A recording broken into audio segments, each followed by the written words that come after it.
How to fix your life, full self-improvement guide. Let's get into it. First of all, I just want to give a massive shout out to, well, you, because you chose to click on this long form guide rather than all of the other BS on YouTube and the internet.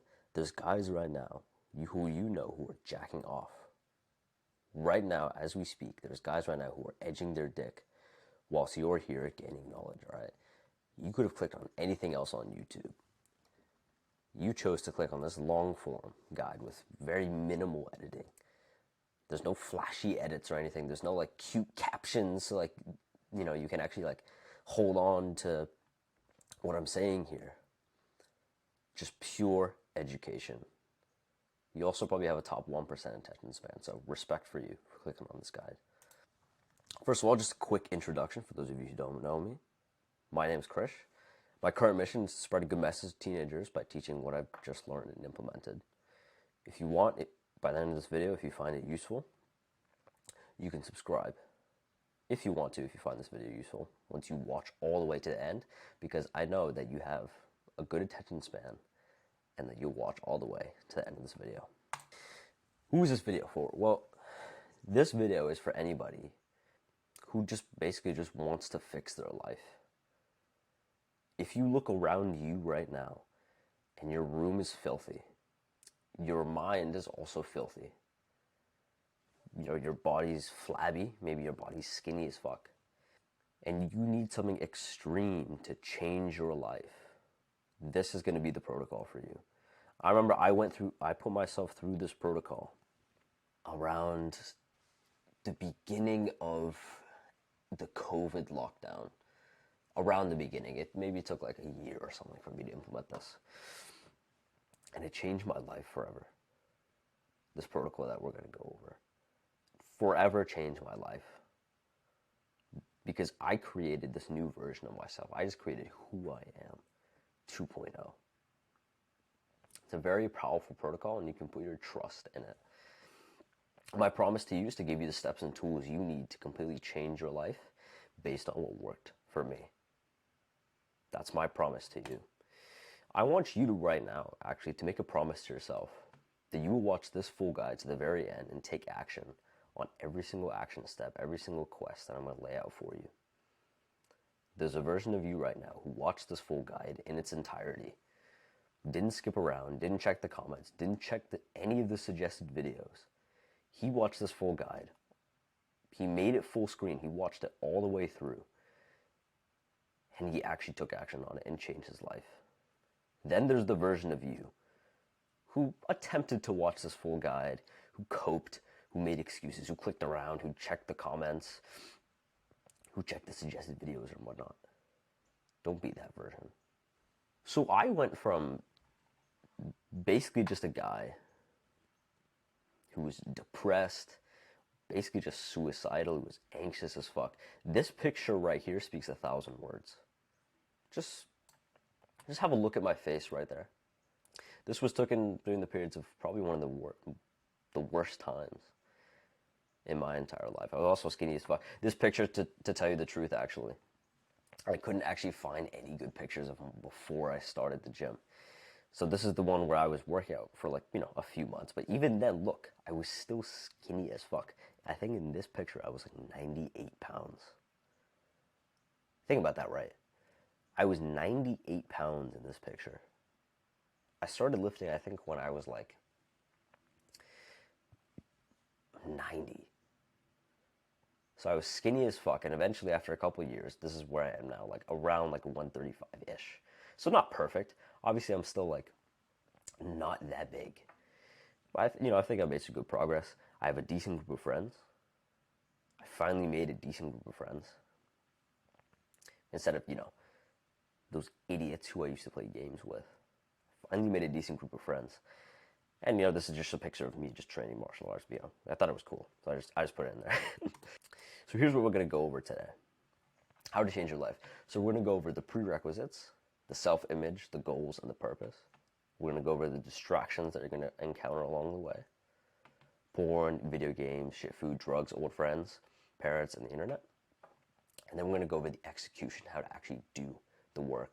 These are the habits, the traits, and also the fun as well. So let's start with the prerequisites. How you make progress in anything is just to create a new self-image. So whenever I wanted to make huge progress in any goal, something very powerful that I would used to do is I would always just visualize myself in fitness, for example. I would always just visualize myself being as big as possible. Always, every single day, I would visualize myself not skipping the gym, not skipping meals, not missing out on sleep. And that actually happened. Every single day, I would visualize myself just being this new version. You want a new version of yourself, which means you need to kill the old version. Not in like a self-harm kind of way, but just in a way that's monumental enough for you that it actually creates a real change. This is why the first quest for you is just to buzz cut your hair. Why do you think all new recruits in the military shave their heads? Why does if you go into the military right now, every single one of them gets a buzz cut? Why? New identity. It's all uniform. So that you can create a new civilian, like a new, basically just army soldier version of yourself. You want to kill that old civilian version of you. You're not trying to attract girls right now, you're trying to fix your life. Listen, many of you right now who are going to watch this, you right now who are going to watch this video, you're going to cope hard. You're going to cope hard from this first action step right now. You already have resistance to this. Because you can't give up your cute hair, can you? You know, you probably have like cute TikTok boy hair, you know, you're styling it and stuff, like you're putting all the cute product in it or whatever. Do you want to look cute right now or do you want to fix your life? Pick your answer and then do what's required. Chances are, if you actually want to fix your life, you already know the answer. What you probably have to do, you have to buzz cut your hair. You have to get a shorter haircut.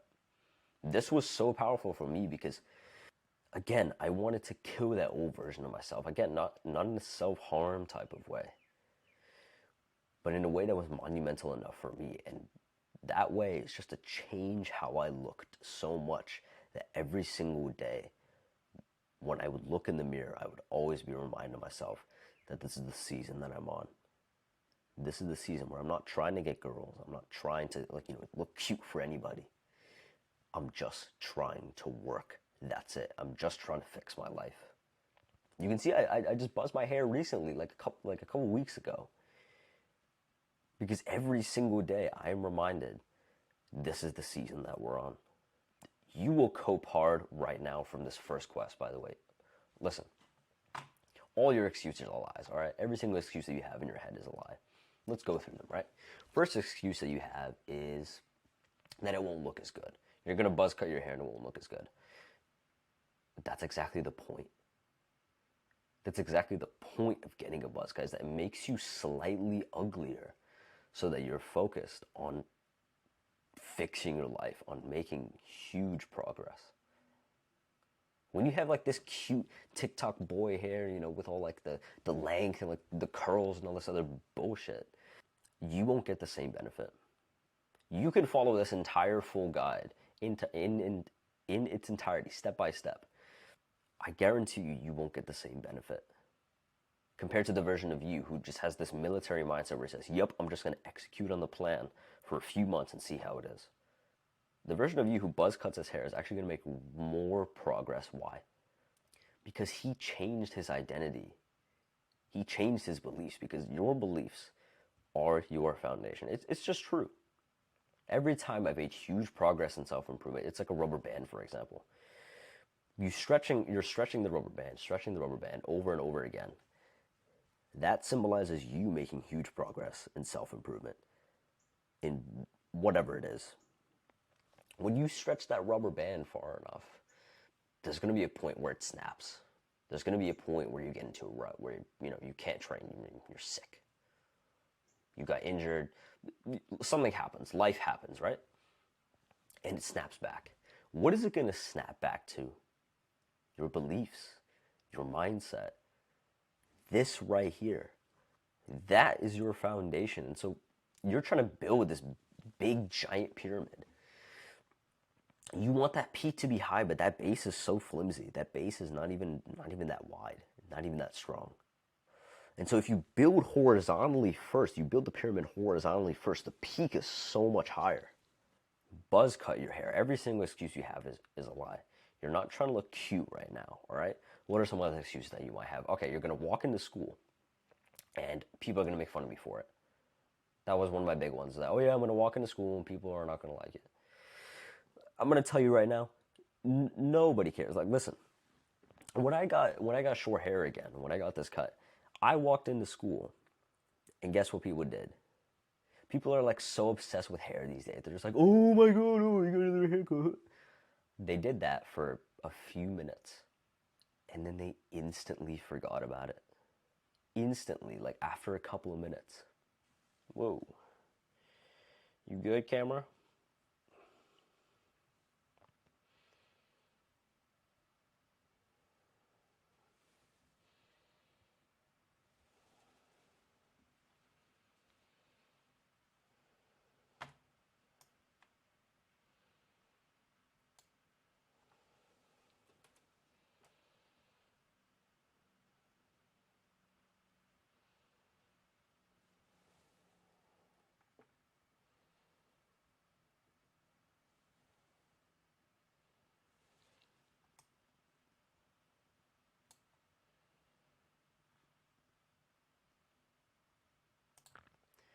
Instantly, like right after a couple of minutes, they forgot about it. They didn't give a fuck. Why? Because nobody has time to care about you. I know that might sound harsh. Nobody has time to care about you. We're all insecure about ourselves. We're all insecure about our own insecurities. We all have shit that we're worrying about. We're not worrying about you. I know that might sound harsh, but it's the truth and it's actually really freeing. Because that means that you can basically just live your life the way you want to, besides what other people think. You want to know the number one regret of dying old people? The number one regret of dying old people is that they just wish that they had the courage, sorry, to live a life that was true to themselves rather than what other people wanted them to live. A life free from other people's opinions. No excuses, all right? It's not that deep either. It's hair, bro. Like basically, you can just grow it back. So basically, you're just committing yourself to buzzing your hair off once. And then it'll grow back like in a few months. It's fine. But during those few months, you have went hard on this protocol. You have become like the version of you, like 2.0, the new version of you, who's probably going to be more handsome than you are right now. Because you've been doing these good habits that we're going to lay out during this full guide. It's not that deep. It's just hair, bro. Come on. It'll grow back. Like this is not forever. This is just for a period. Buzz cut your hair, all right? Your excuses are lies. Nobody cares about you. All right, I'm just gonna be completely honest. Nobody gives a fuck about you. Your parents do, your close friends do, everybody else, they don't give two fucks. No excuses. You're not trying to attract girls right now. You're trying to fix your life and make huge progress. Buzz cut your hair is the first quest.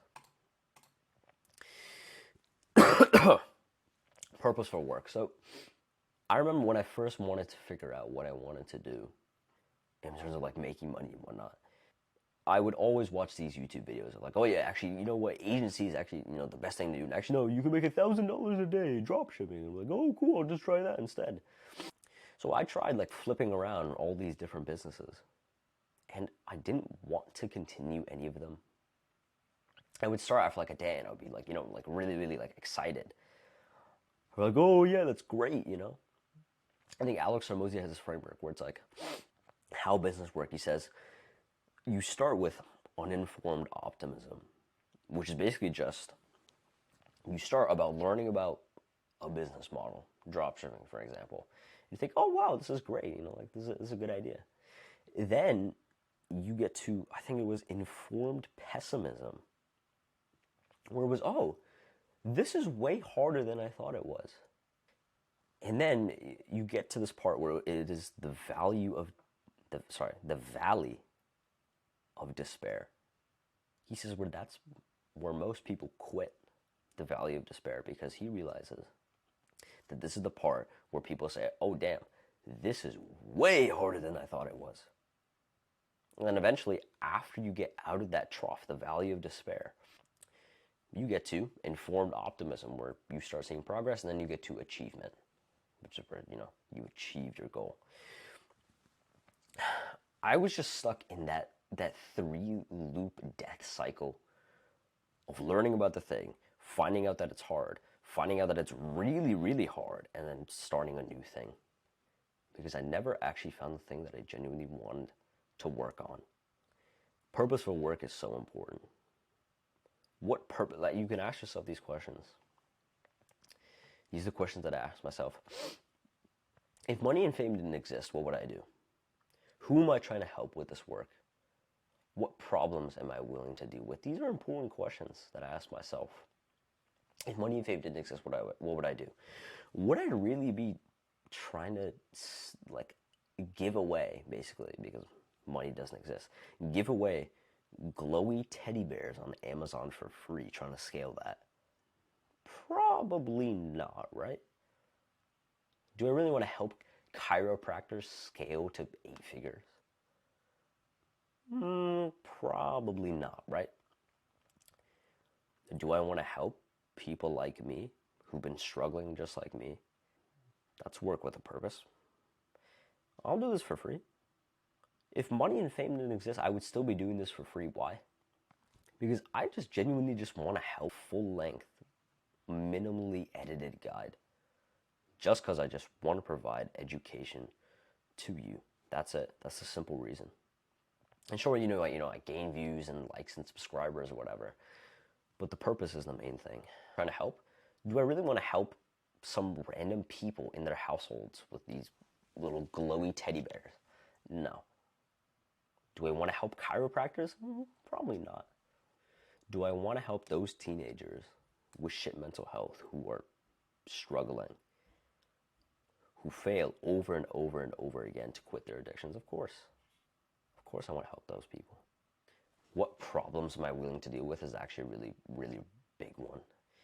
And the problems in dropshipping, for example, what are they? Okay, well, you need to find a good product that could take a while, right? Then you have to go onto YouTube, oh, how do you find the best product? So you're dicking around for a long, long time. You find the product, and you need to ship it from AliExpress, but then, maybe AliExpress, doesn't really have any good products, so you gotta get it from somewhere else, and you gotta get the website. I don't want to deal with any of that. I don't want to deal with any of that. What are the problems with YouTube? Okay. Technology issues. The video might not upload for some reason. Okay, I can deal with that. Hate comments. People might leave hate comments on YouTube. Okay, fine. I'll deal with that. No problem. The problems with YouTube are something that I'm willing to deal with. I'm not willing to deal with the problems of anything else. So your action step for this one, just journal about these questions. Just to figure out what work you could do that actually serves a good purpose. Because when you find work that actually serves a good purpose, you will work 10 times harder on this.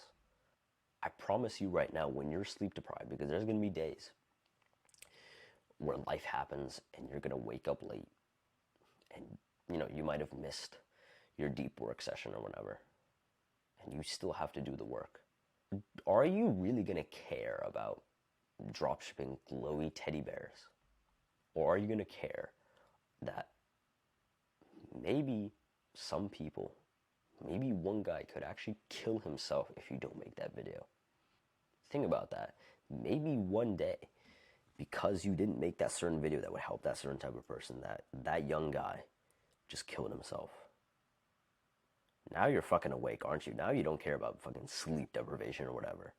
You will work 10 times harder when you actually find something that serves a good purpose. Guarantee it. I am working way harder on this. I'm spending a lot of time making these presentations, recording these videos, because this work actually serves a good purpose. It actually helps other people. Even if it just helps a couple people, I'm still happy with that. Find work that actually serves a good purpose. So you can journal about these questions at some point later today. Goal setting. So if you've read Atomic Habits by James Clear, He says like, systems over goals. It's not about the destination. It's about the journey. That never really made sense to me. It's like trying to go somewhere. Like let's say you're trying to go to like, I don't know. Let's say you're in France. You're trying to go to Paris. Basically, what they're saying is, oh yeah, don't put the destination into the GPS. You just follow the road and you'll get there. You follow that road, you might get there. You might get somewhere else. You might like drive all the way up to like fucking Spain or something. I don't know. Put the destination into your GPS. Then then put all of your focus on the road to get there. When I wanted to achieve a big goal, let's say bulking, for example, my goal was to bulk up to 130 pounds. That was like 2 years ago. I hit that goal. But if I didn't know what goal I was working towards, what, good goal I was working towards, I wouldn't have worked as hard.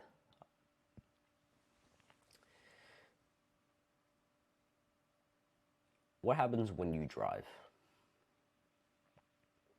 You put the destination into your GPS, but then you don't, you want to focus on that destination. You want to get to this place, but you put most of your focus, you put all of your focus on the road. You know how like you put the destination into the GPS and it like highlights the road for you. You put all of your focus on that and you end up where you wanted to end up. Same thing applies to this. So the action step for this one, the quest, just write down your top 1 to 3 goals for 2024. Pick something that you want to make progress in, set a goal for it, and work as hard as possible to achieve it. So an example of this is bulk up 10 pounds by December in 2024. And then like a mini like milestone in that could be to bench 145. It could be to make your first $300. Maybe you haven't even made money yet. Not even just online or anything like that. Maybe just you haven't had a job or anything. Maybe your goal is to make your first $300 by July 2024, and then a mini goal in that, maybe gain some sales experience. Maybe one of your goals is to get straight A's by the end of the semester. Pick whatever is important to you. You can pick the thing if you journal about those questions that we talked about previously. You can pick the purposeful work that you've chosen. You can set a goal in that too. Write down your goals, especially. And actually, like another unplanned little quest on this that I wasn't actually planning to put on this guide is actually just to stick it up on your wall. I know that might sound weird, but I'm that type of person who I need to be reminded constantly of my goals. My goals are my phone lock screen. Look at this. Those are my goals right there. That's my phone lock screen. I have them up stuck on my wall, like right in front of me, so I'm constantly reminded that this is the path that I'm on.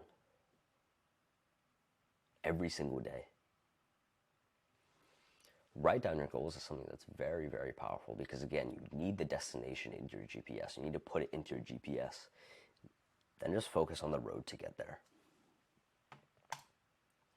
So that's what we just did. We covered the prerequisites.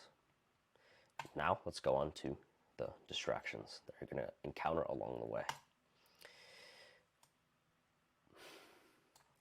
Your brain will make excuses and fight for these bad habits. Throughout what I'm going to talk about here, your brain's going to cope hard. Stop trusting your own brain. It is the reason why you are where you are today. Your brain is the same brain that made you watch 1,000 hours of porn. Your brain is the same brain that made you jack off 6 times. It's the same brain that made you play thousands of hours of video games every single day. Stop listening to your brain. Listen to my brain, because my brain actually wants to help you. Your brain doesn't want to do shit. Your brain just wants to scroll on TikTok for another 4 hours. Listen to my brain. My brain actually wants to help you. And just know that your brain will fight for these bad habits. It will fight for the thing that is a detriment to your life. Don't listen to that. Listen to my brain instead.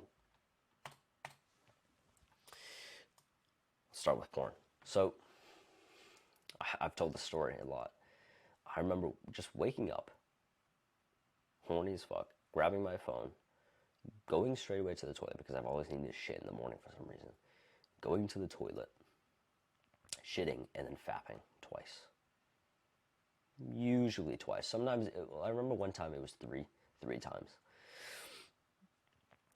It would usually be twice. Every single day.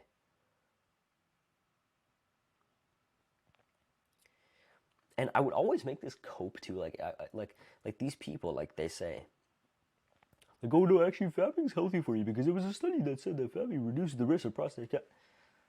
Stop coping. It's not healthy at all. Fapping is not healthy. Porn is not healthy either. You're just making it an excuse for your bad habit because, again, what did I tell you at the start of this? Your brain will fight for these. Your brain doesn't actually want to help you right now. My brain does. Listen to it. My brain is telling you to stop coping because it's not healthy at all. There's been clear studies on this. Porn is not healthy. Fapping as well is also not healthy for you. It's just not. It's also, like, it's a stupid waste of time anyway, because effectively what you're saying, this is effectively what you're doing when you're watching porn. You're watching the girl that you want to have sex with get fucked by another guy. That's effectively what you're doing. And you're over there in the corner like a little monkey just jacking off his dick, being like, ooh. It's not healthy at all. NoFap is also BS. I'm not even gonna lie to you. Now, you might be thinking like, okay, what the fuck? Like, okay, so fapping, porn's BS. Yeah, it makes sense. But NoFap is also BS, so what the fuck should I do? The reason why I say NoFap is BS is because it makes you just constantly remind yourself of this, of porn, of fapping, every single day.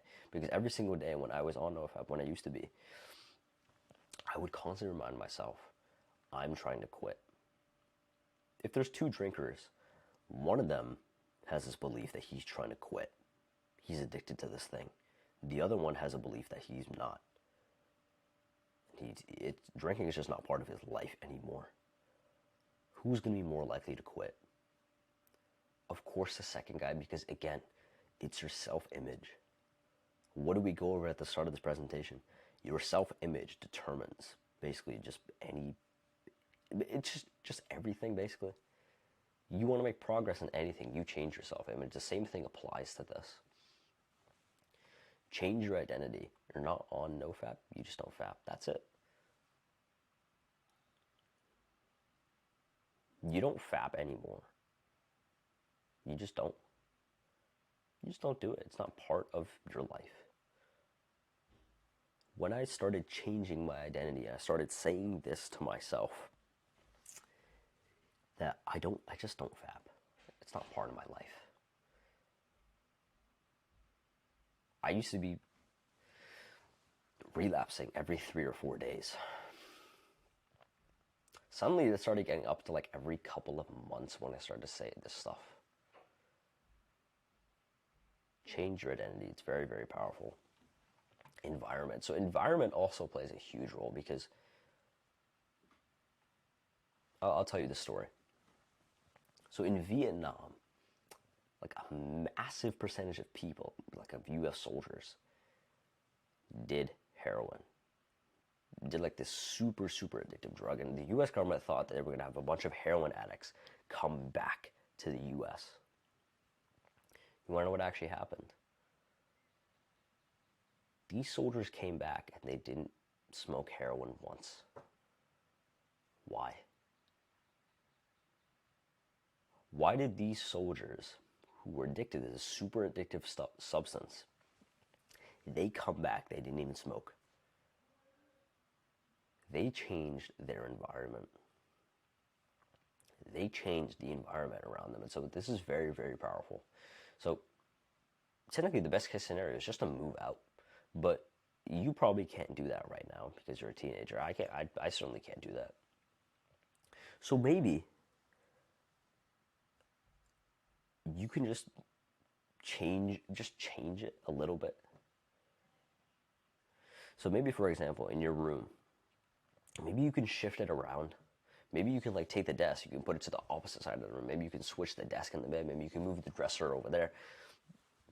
You can change the whole layout of your room to like fit this new identity. Another thing is just hot triggers. So hot triggers is kind of like the thing that triggers you to do a certain behavior. So for me, my hot trigger was sitting on the toilet, shitting in the bathroom in the morning. That's when I would usually fap. Also, another big one, for me at least, sitting on my bed, passively just scrolling on my phone. That's also probably a big one for you too. Chances are you fap most when you're just doing jack shit. When you're doing nothing, you're bored, you're on your phone, you're scrolling on Instagram. That's going to be the time where you're most likely to fap. So your action step for this one: identify the hot triggers in your environment. What triggers you? Just ask yourself this: when are the times that you fap the most? When is it? Is it at night? Is it in the morning? Is it in school? I know some of you, a lot of people like that are weird and they just do it in school. Maybe it's them. Figure out when it is and just change it. Just be consciously aware of it. So the next time, for example, that, let's say you fap most when you're just passively scrolling on your phone. Maybe just don't do that anymore. Maybe just instead of passively scrolling on your phone, you actually do shit. And we're going to talk about this later in this video, but actually it's just to replace it with something else. So instead of passively scrolling on your phone, why not replace it with watching these full-length guides, for example? You can 100% replace it with that. And that will actually be better for you than doing whatever it is. So identify the hot triggers in your environment and just change them. Video games. This is a huge one, isn't it? Most people in our age play games, don't they? Basically listen, I haven't met a single person who's our age who hasn't played or who doesn't play. Maybe some girls, for example. Even then, they still play, right? I used to be that guy who would play games every single day, all night. I'm not even exaggerating when I say that. Every single day I would wake up, I would play the whole day. I would just stay in my room, I would stay in the living room, I would play the whole day. And the whole night. Think about that. You wake up, you do nothing except play games for the whole day. You eat a couple times, you maybe shit a couple times, you just play games the whole day. You know, I'm pretty sure that there was one time when my parents just got sick and tired of me just playing literally the whole day. I don't even exaggerate when I say that. The whole day. Because think about it, right? It's the right thing to do to take away your son's games when he plays for the entire day. So I remember they took it away one time. And they they stashed it somewhere. But I'm pretty good at finding things. And I found it. And I remember I used to do this thing. I would put it directly in the living room because I had nowhere else to put it. I would put it there. And I would cover it with a little blanket so they wouldn't see, so they wouldn't get suspicious. They were suspicious anyway. So I'd get it. late at night, they were both asleep. It was like 11 p.m., 12 a.m., right? Like my parents used to sleep late. That's when I would play. With no volume, I would play games for hours and hours when they were asleep. And when they got back up, usually in the middle of the night, because it would take that long. It would literally be that long. It would literally be like 3 a.m., 4 a.m. Every time I would hear like a little creak, I would always like pause the game and like take it, like, shove it under the shove the controller under the blanket quickly so my parents don't beat me. But that's what I did. Just an addict, bro. Just complete and utter addict. No, you don't only play for an hour. So this is an excuse that you're gonna make right now. I said, no, I actually don't even play that many games. I only play for an hour a day. No, you fucking don't. I've never met a gamer in the history of this world who only plays for an hour. Never, not once. That has to be the most disciplined gamer of all time. And chances are, if you play games, most of the time, you're not that disciplined. Yeah, they say, but actually no, because there's that one Jack dude who plays games and he goes to the gym. Yeah, but guess what? He's jacked and you're not. So there's no excuse. You don't only play for an hour. You play for more like 3 to 4 hours. In my case, more like 12. You don't only play for an hour. Stop making that excuse. You play for more like 3 to 4.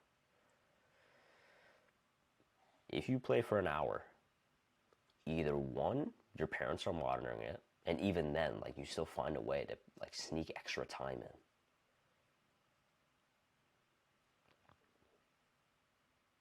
Or 2, you're just lying. Chances are, number 2, you're just lying about it. You need to accept that you're an addict. So a lot of gamers, especially, they can't accept this. I remember when I tried to quit, I never used to like be able to accept it. My brother used to tell me to my face. He was the first one who made me like actually like contemplate this. He used to like scream at my face, "You're an addict. You need to stop." And I would always deny it. How do you actually quit games? Replace it with something else, which is just your goals. The mistake I made when trying to quit was not replacing gaming with something else. So when you quit games, it's like this, this really hype thing, like, yeah, I'm making a change and all this stuff. What happens? What happened to me was I quit. And then I just sat there on my phone instead and played games there. I never actually made any real progress. I would always keep snapping back to the game. Like quitting again, snapping back. I didn't replace it with something else. Because video games were all that I did. You don't even, like, listen, you don't understand. They were all that I did. That's it. Once I replaced it with something else, which was just the gym for me, because it was my brother who first got me into the gym and got me to quit games as well. It was during, like, the beginning of COVID. When I replaced it with the gym, I was finally able to quit. Because if you're anything like me, and you've been playing games your whole life, and you can play for hours and hours on end every single day, you have that drive. You have that sort of like discipline even to just grind for hours and hours a day. Why not just put that into your goals? Why not instead put that into this protocol? Just grind on this protocol the same way you would grind on games. Because this is a game. This protocol, I guess just life in general, it's just a game.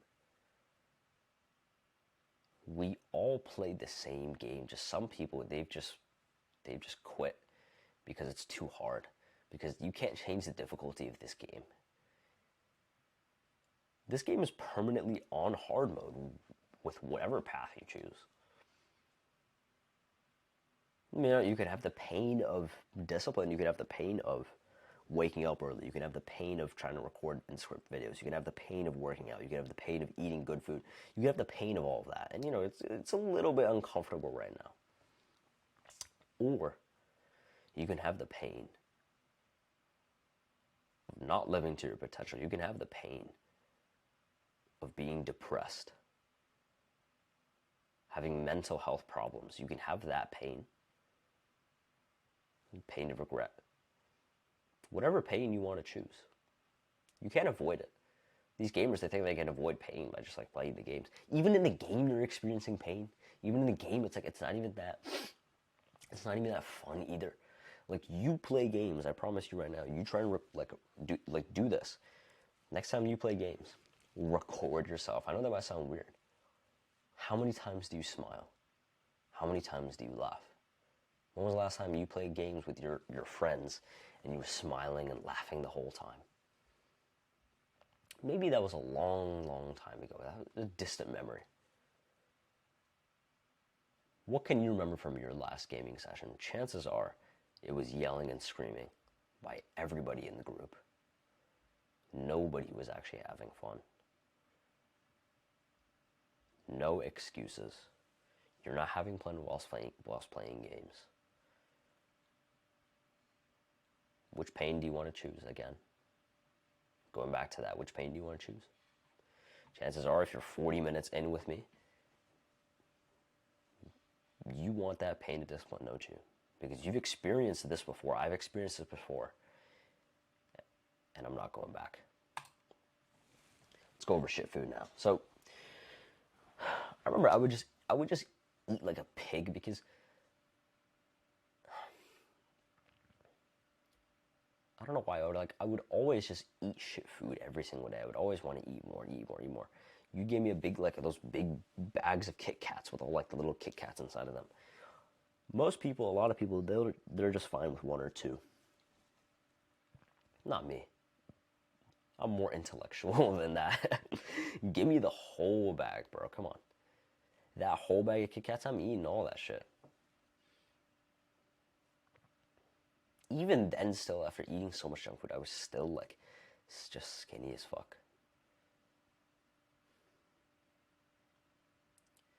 What we eat these days isn't real food. I actually have to make an entire video on this.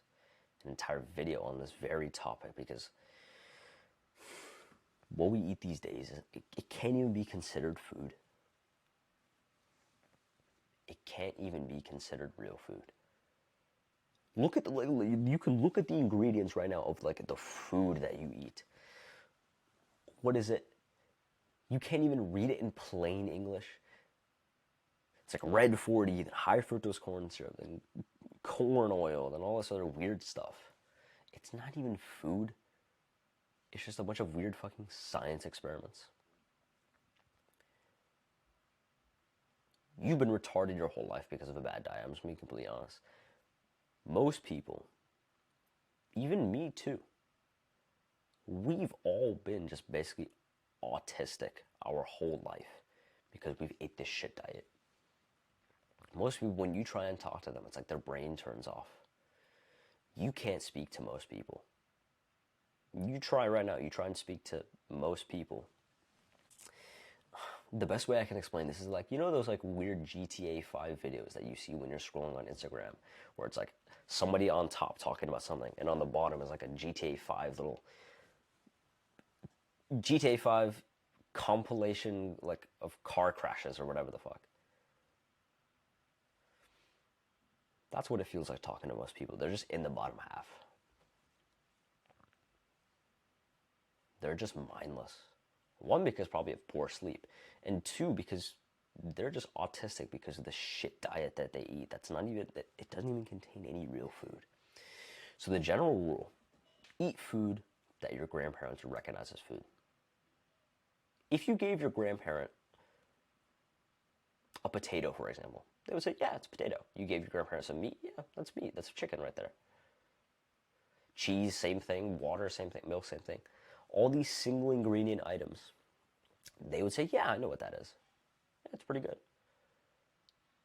You would give your grandparents an Oreo, at least mine. You give your grandparents like a little Oreo or whatever the fuck you eat, like fruit by the foot or whatever it's called. You give them that, they'll be like, "What is this?" You know, they read the ingredients like, "Whoa, like what is even in here?" Chances are, if your grandparents are based like mine, they only eat real whole foods. That's it. Eat foods that have one ingredient. Really, that's it. No Oreos, no sweets, no nothing like that. One ingredient foods that your grandparents would recognize as food. That's it. That's all I eat. It's really that simple. You're also going to cope with this. Your brain will cope hard. What would your brain say as a response to this? Well, healthy food doesn't taste good. And that's a fucking lie. Healthy food tastes amazing. Every time I eat healthy food, I don't know about you. One, I feel great after eating it because it's healthy. But two, it tastes delicious. Chances are you've been conditioned by like this BS modern narrative thing, like, oh yeah, actually healthy food's not that good for you here. Have our treat with science experiments and seed oils and processed sugar, processed grains and whatnot, instead of eating real food. Because technically speaking, evolutionarily, the food that you would eat that would taste good would be good for you, wouldn't it? Meat tastes good, milk tastes good, honey tastes good, fruit tastes good. Certain foods, like, they actually taste good for you. Natural foods, they taste great. Probably means that they're actually good for you if they're single ingredient. These companies know this.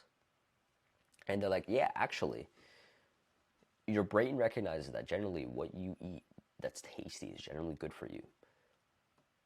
They just basically just manipulated that and served you a bunch of bullshit, basically. That's not even real food.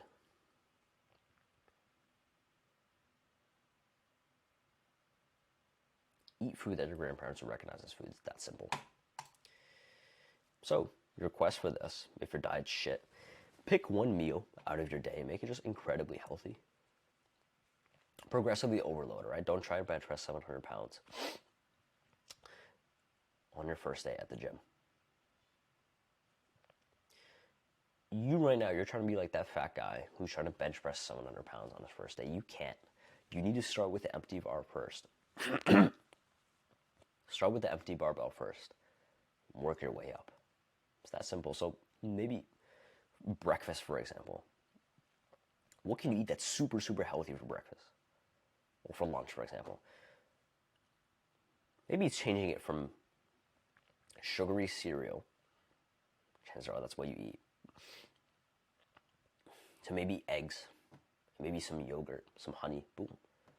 That's actually a really healthy breakfast. It's actually pretty tasty too. And then for the next meal, you do the same thing. Next meal, do the same thing. All right, day 2 of recording this video is actually long as fuck, dude. Damn. Let's talk about drugs. So, I've never taken drugs before in my entire life, which is something that I'm grateful for. I've never vaped, never smoked weed or anything like that. The disgusting bullshit that people do. I've seen what it can do to people. I'll tell you a story of one of my friends. So his life basically just got wrecked because of drugs. Also because maybe he got like 4 concussions or something like that. I don't know. But basically his brain got fucked because he smoked way, way too much weed when he was young. Way too much weed. Because there's been studies that have been shown that when you take drugs, when you're our age, our brain's still developing, we're still kind of retarded, and it just fucks you up. Now it's like whenever I speak to him, it's like he's just He just seems out of it. Even when he's not smoking, he's quit weed. He's quit drugs. He's quit all of that stuff. Even then, he's still like, it's just odd to be around him. You know what I mean? It's like you've probably been around people who've taken drugs before. It's like they're weird as fuck. Like their eyes are twitching. Like when they talk to you, it's like you say something to them, they're just like, they don't even hear you. You say it like loudly. You say it to their face. They're just like, you know what I mean? It's weird as fuck. A lot of people our age are degenerates, right? Chances are, most of like the popular kids that you know in your school, chances are some of your friends too, they all smoke. They all vape. They all are basically just dirty degenerates. It's really, really weird, isn't it? Like, I can remember when I was little, I always wanted to be part of like that popular group of kids. Now when I look at them like from the outside, it's like these guys are degenerates, bro. What the fuck? They do like the most random BS of all time. They smoke, they take drugs. Why would you want to be a part of these people if you want to fix your life? Come on. Why? Yeah, you can say like, oh yeah, but it's a good social life, bro. It's like, yeah, true, it is. But why not just have a good social life that's not degenerate? Because you can have a good social life with people, but it doesn't have to be degenerate. Drugs don't have to be involved.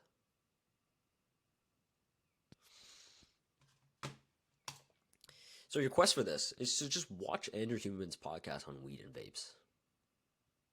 He has multiple podcasts on weed and vape. I can link him down below if you want to watch the full thing.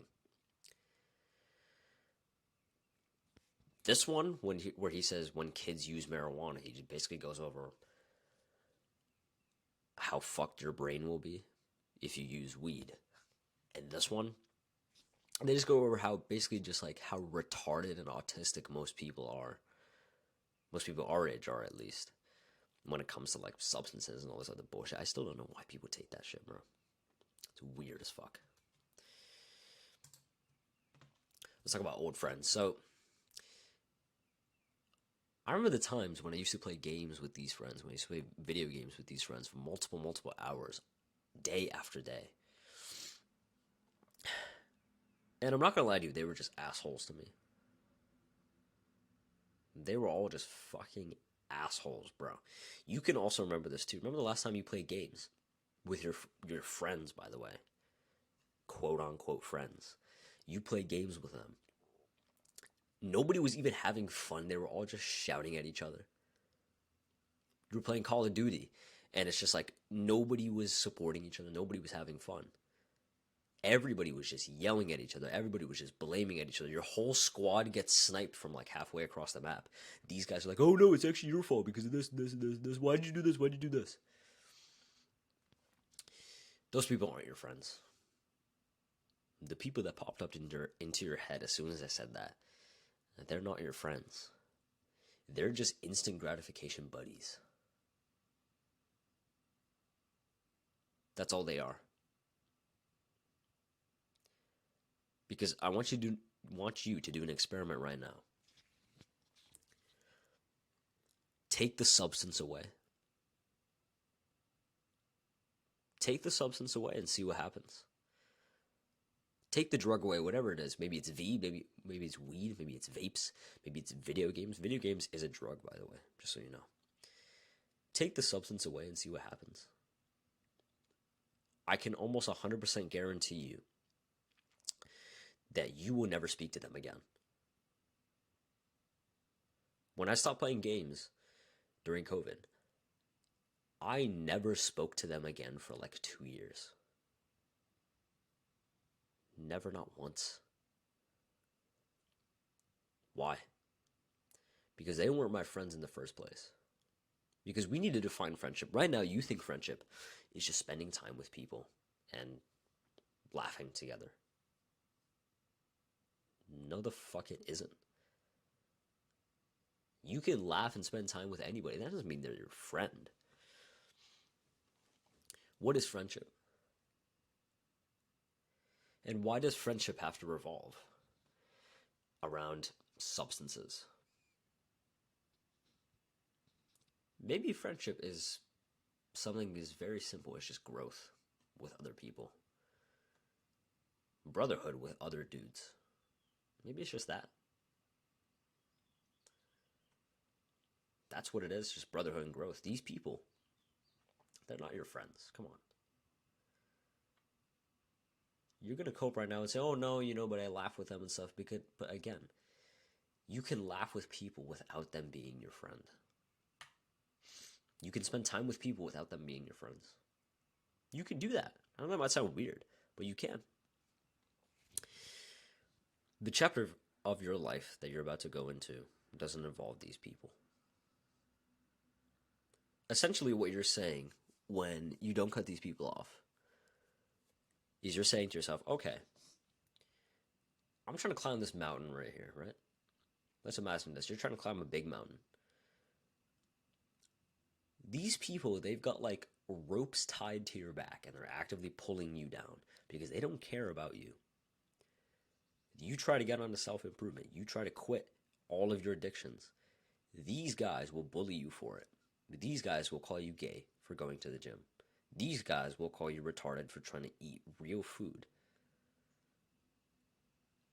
Are they your friends at that point? Probably not, right? So these people don't care about you. And yet you're still hanging out with them. Why?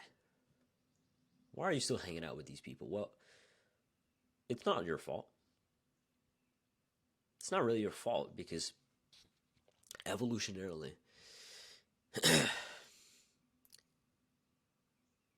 we don't leave our tribe. Think about it, right? If imagine like we were all cavemen.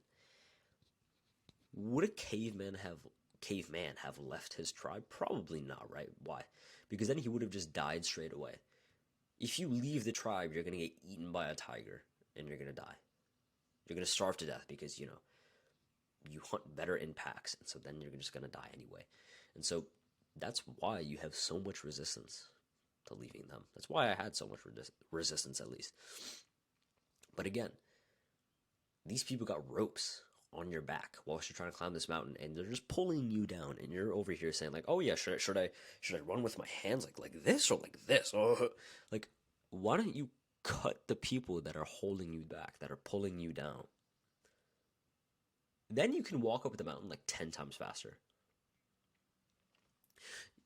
Right now you have this cope like, "Oh no, but I can still improve with these people in my life." Sure, you can. You can do that. Chances are, if your friends were anything like mine, they're just assholes. They're assholes. You try and go to the gym, they'll call you gay for it. These guys, they invite you to play games with them at like 12 a.m. They say, nope, I just want to go to sleep early. They will call you gay for that shit. Why are you still hanging out with them? Because you have nobody else. Because it's that weird middle zone where it's like you're too advanced for the people that you used to be friends with, but you're not advanced enough yet to be friends with the people that you want to be friends with. The guys who've been on self-improvement for years and years and years. You want to be friends with them, right? But they don't want to be friends with you while you're still friends with these idiots over here. So you have to go through that lonely chapter for a little bit. Something that I learned from Chris Williamson. You probably know Chris Williamson, host of the Modern Wisdom podcast, a very good podcast. He said that the lonely chapter is needed, where for a certain period of time, not forever, you just have no friends. Because you're too advanced for the people that used to be in your life, and you're not advanced enough for the people that you want to be friends with. So you're in this lonely chapter for a little bit. And you're scared of that. You're scared of going in that lonely chapter. Okay, fine. You don't have to cut these friends off. There's a superior version of you out there in some parallel universe who does and makes 10 times more progress than you, by the way, just so you know. Nine times out of 10, your friends won't be able to get on the self-improvement. Listen, you can try your best. I actually encourage you to actually like try to get them to fix their life. They won't. Most of the time, 9 out of 10 times, they won't. I've tried to do this before. I've tried many, many times to get my previous friends to fix their lives. They didn't want to. You can lead a horse to water, but you can't force it to drink. You can show them how to fix their life. You can show them self-improvement. If they don't like it, leave it be. If they're not receptive to it, leave them. Right now, like, you might have this mindset that I've had, like, no, I need to help everybody. I need to help everybody. You don't. I'm only trying to help the people who want to help themselves. You clicked on this video because you actually wanted to change your life. You clicked on this video because you actually wanted to improve. The people who you're friends with, they don't give a fuck. So you have to make a very important decision right now. You can sacrifice your friends, who aren't even your friends, by the way. We've already went over this. They don't support you in your goals. Or you can sacrifice your goals. Which one are you going to choose? I know which one I've chosen. And guess what? I'm still alive. I'm still alive, and I was better than I was then. Of course, I'm not like perfect or anything like that. There's still more progress to be made. Of course there is. There always is. But it just started with cutting these people off. Your excuses are lies, by the way, just so you know. Like, this is going to be a common sentence that I'm going to say. All your excuses are lies. You might say, like, oh, no, but I see them in school and he says stuff to me in class, like this and this and this and this. We've already established that you need to cut these people off, right? What's the alternative? You don't cut these people off and you try and do your pussy self-improvement of like, oh, no, I can still keep these people in my life. Guess what happens? Guess what's going to happen? This happened to me too. You keep these people in life. Maybe you like join a Discord call or something like that. And you know, everybody's playing the game, but you know, you don't play games anymore. You're too good for that. So you're sitting there. Everybody else is shouting at each other. Everybody else is yelling. Nobody's having a good time. You're trying to talk to your friend. He's like yelling at, you know, fucking Daniel or whoever his name is. And eventually, like, you know, they might convince you to get up back onto the game. And before you know it, you've been playing games for another 14 hours. Again, this happened to me as well. This exact same situation happened to me, where I tried to keep these people in my life and still improve, and it didn't work.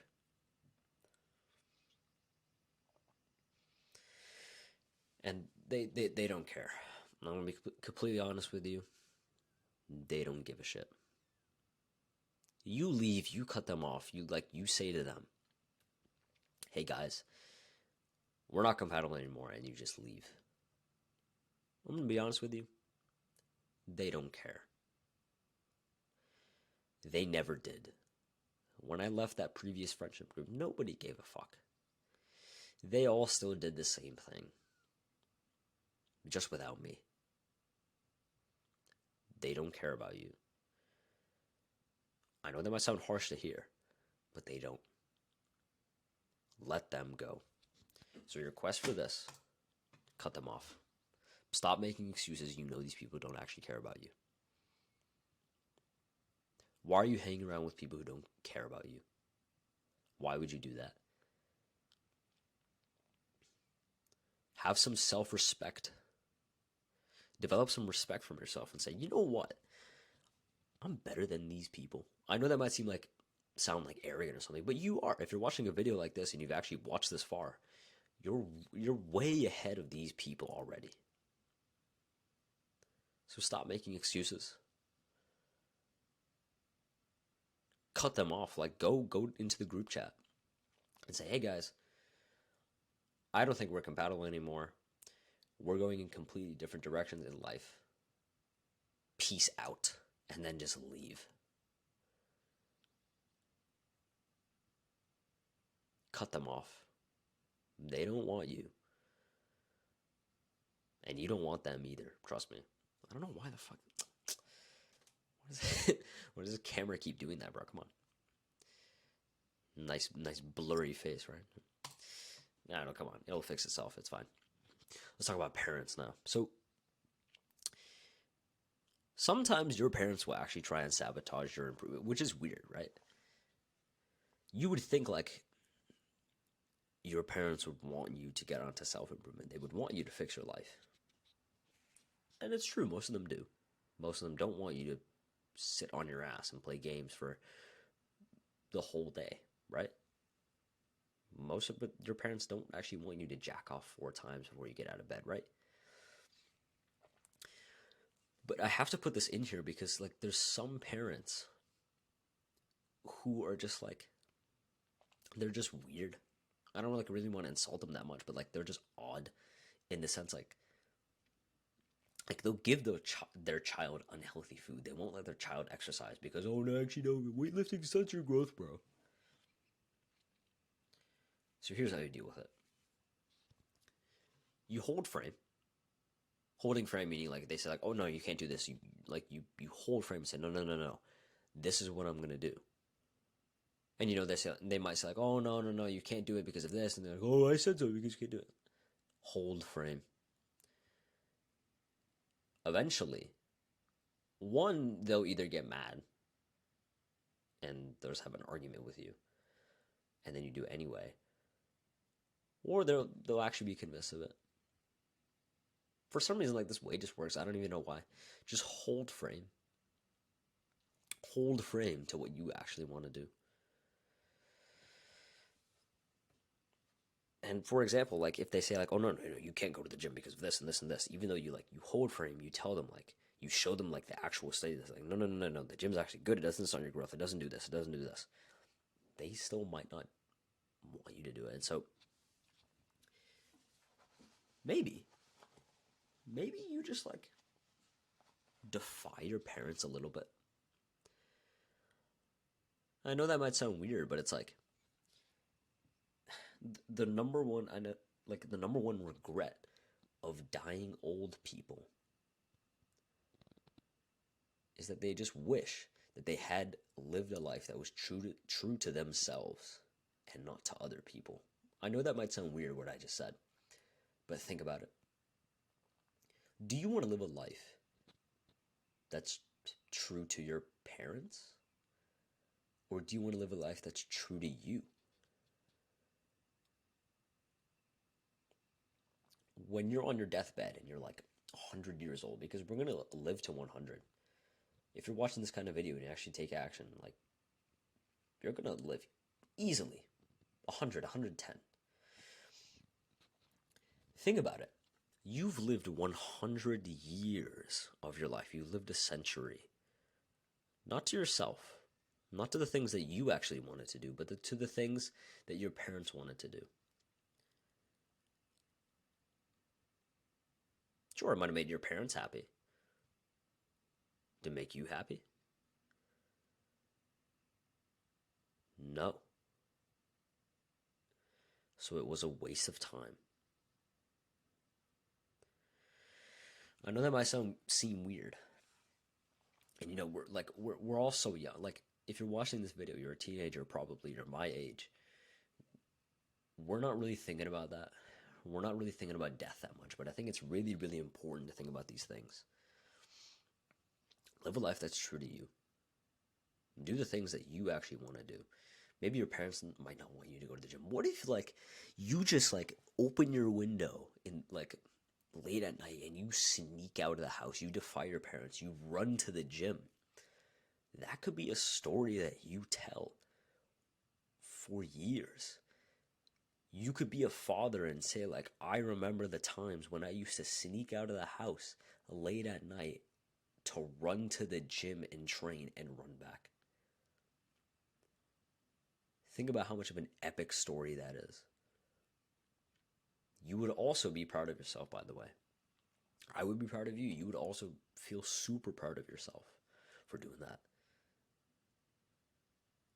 And number two is just deal with it. So again, you can do the thing where you just defy them. You just sneak out. You like let's say they won't let you eat a certain food. You eat that certain food anyway because it's good for you. You could do that, or you could just deal with it. You could like just have this mindset of like, okay, fine, I'll just deal with it. I can't go to the gym. Okay, fine. Maybe I'll just get like a doorway pull-up bar and just use that. Maybe there's a park nearby that has some equipment. Maybe like that has like like dip stations and whatnot. Maybe I'll just deal with it that way. Okay, I can't go to the gym. I still have a floor where I live. I'll just do push-ups and sit-ups and squats and stuff. Deal with it. No excuses. That simple. All right, let's talk about the internet, right? Everyone's favorite thing. Everyone our age is addicted to this shit. You walk into school right now, everybody's on their phone. You walk into school, you're walking down the hallways like you're waiting outside of your class. Everybody's on their phone. Everybody has this head position right here. Just that. And even I do this too sometimes. Like, sometimes like I'm on my phone, I'm checking something, I'm checking what time it is, I'm checking what class I got next, fine. These dudes, they will walk down the hallway and they'll just be like, they won't even look in front of them. They won't even like acknowledge where they're going. They'll just be consumed by this little rectangle right here. Everyone our age is addicted to this shit. We have attention spans worse than a goldfish. If you've watched this far of the video, you have a huge attention span. You should be proud of that, by the way. You should like give yourself a pat on the back to just say to yourself like, yep, I can watch this full-length guide in its entirety with this idiot just yapping on. If you can do that, that's huge. Because what will that translate to? That'll translate to you being more present in the gym. That it'll mean that you won't actually like want to be on your phone in the gym, just like sitting there on the leg press, just being like this. Most people do that. Most people our age do that. Not even our age, just most people in general, they just do that. You're going to be that guy who's in class, who's paying attention. You're going to be that guy in class who can actually answer the questions that the teacher asks. You're not going to be that guy in class who's like, hey, Bill, what did I say? And Bill is just like sitting there on his phone, just like, huh, what? You're going to be that guy who, when you do your work, you will actually do it to completion. You won't stop halfway. Think about how powerful that is if you just improve your attention span. And if you've been sitting through this video for over an hour now, you know how good your attention span is, and you should be proud of that. Scrolling on social media is a stupid waste of time. It's really that simple. You might cope right now and say like, oh no, but actually no, I learned some things from Tate Shorts and Luke Belmore and whatnot. And yeah, maybe you did. Sure, fine. That's good. But 99.99999% of the time, you gained nothing. You scroll on social media, you gain basically nothing.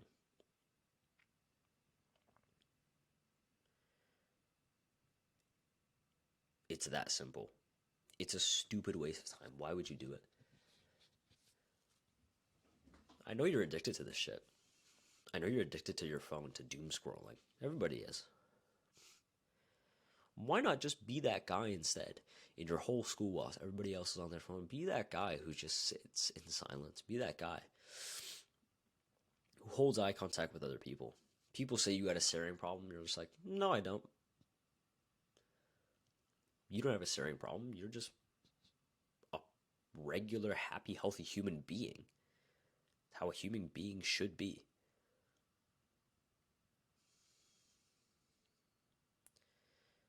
By simply just not doing this shit, by not scrolling. That's it. It's that simple.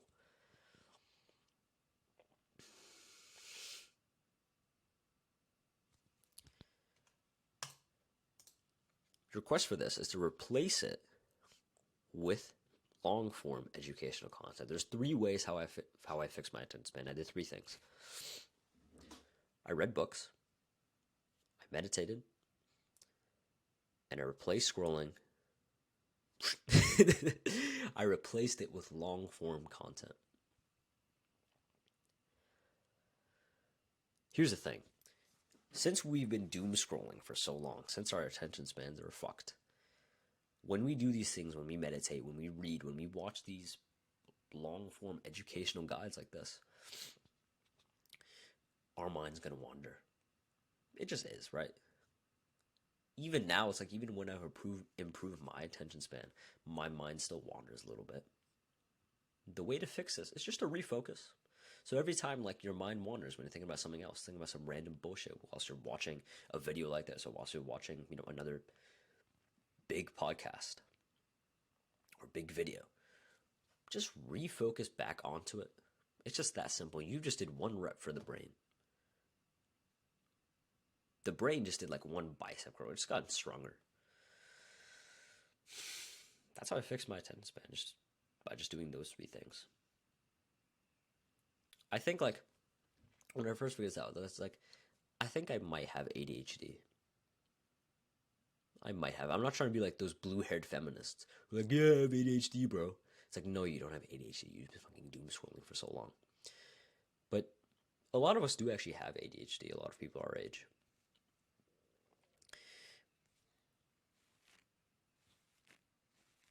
But the thing is that you don't need a pill to fix it. I'm 100% certain that this is a modern day problem. And I'm also 100% certain that my caveman ancestors did not have this.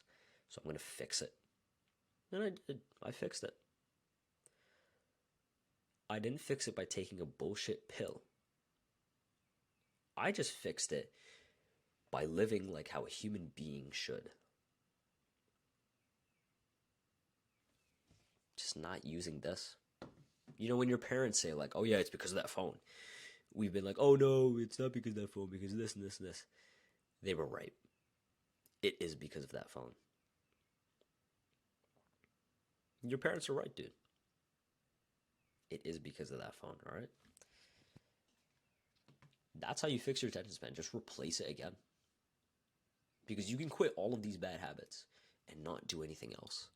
And you're going to find yourself doing the bad habit again because you haven't replaced it with anything else. So replace it with something that's actually good for you. All right, boom. We've covered part 2, the distractions, right? So we covered part 1, the prerequisites. Now we just finished the distractions. Let's go over how to actually do the work, the execution. So these are the habits that we're going to go over. We're going to exercise, reading, meditation, cold showers, sleep, and eat the frog / deep work. Let's go over exercise. So 99% of all the fitness advice on YouTube is BS, all right? People like to overcomplicate things. A lot of people like to overcomplicate things. Don't overthink it. It's just that simple. Like, do this simple ass workout 3 times a week. This is the workout that my brother made me do when he first got me into the gym. It was my brother who got me into the gym. And we couldn't go to the gym because, there was a big virus outbreak happening. So we trained at home, and he made me do just this workout. Now, I've replaced some of the exercises with like stuff that you can do in an actual gym. This is the workout that we did 3 times a week. We did bench press. Well, we couldn't actually do bench press, so we did push-ups instead. But it's the same thing. We did pull-ups, squats, overhead press, and bicep curl. That's it. That's all we did. And from that, I actually gained a little bit of strength. I got stronger just from doing that. I was weak as fuck. I was 98 pounds. 98 pounds. And so even squats, just like regular squats with body weight, were hard for me. Just do this simple ass workout 3 times a week. If you already have your own workout routine, maybe you can make it, fine. I'm going to tell you right now, when you search up on YouTube, like, oh.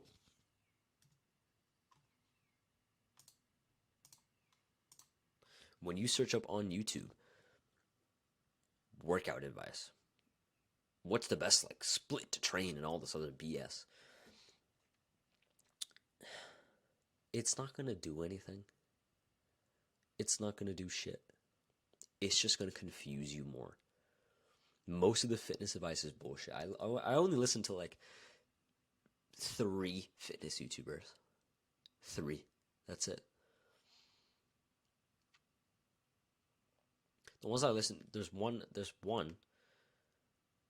that I really like, which is this guy on YouTube. His name's Sean Nalawani. You can search him up. He actually gives relatively good advice. He doesn't like overcomplicate anything. He just focuses on the basics. So he's really good. You can search him up too if you want to take advice from him. Sean Nalawani. But I'm telling you, most of it is BS. Most of it is like these flashy, like 10-minute ab workouts that don't do anything. How to lose fat and gain muscle at the same time. Number 1, buy my product. No. All of that's BS. And the way I actually got bigger, the way I gained 30 pounds, I'm like around 135-ish right now. Not big, certainly, but, I've gained a little bit amount of weight since the last time I was 98 pounds. I didn't focus on, like, all the cute, fancy, scientific BS of, like, doing lengthened partials in the sagittal plane or whatever the hell. I just focus on the basic ass movements. And I just ate a lot. And I slept a lot. And guess what? I got bigger. It's not that hard. Maybe if you're fat right now, chances are you're probably skinny. So you just gotta eat more. We're also gonna, like, we need to eat food. We need to eat more, but we don't want to eat shit. You eat shit, you're gonna get fat. You eat high quality food. That's one ingredient that your grandparents would recognize as food. Just eat more of it. That simple. Don't eat like shit. Don't be one of those guys. Because listen, you can eat like shit now and be just fine. I've done that before. I've eaten like shit before. And I felt okay. Like, yeah, I felt bad. I didn't feel 100%. But I felt fine. When those old people say to you, like, yeah, you can do that because you're young. And we just took that like, yeah, they're just old or whatever. It's true. We can get away with stuff because we're just young. What if we did the right things, though? What if instead of doing the wrong things, we just did the right things? We already get a boost because we're young. So we're here. If we do the right things on top of that, we could be all the way up here. Don't eat like shit.